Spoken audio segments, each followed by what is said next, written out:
Andrea அவங்க நடிச்சிருக்காங்க, அவங்களால வர முடியல இன்னைக்கு.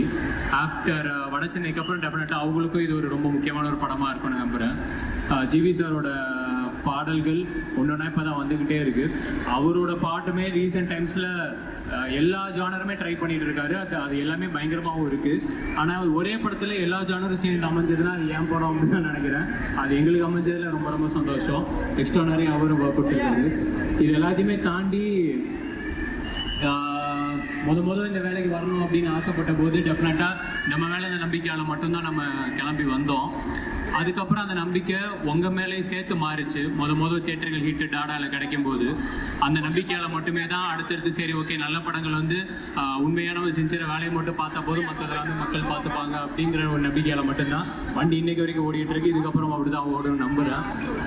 ஹாய். ஸோ அதே மாதிரி இந்த படத்துக்கும் நிச்சயமாக உங்களோட அன்பையும் ஆதரவையும் தருவீங்க நம்புகிறேன். பதிலுக்கு என்றைக்குமே கடைசி வரைக்கும் நான் அவங்களை என்டர்டெயின் பண்ணிகிட்டே இருப்பேன்.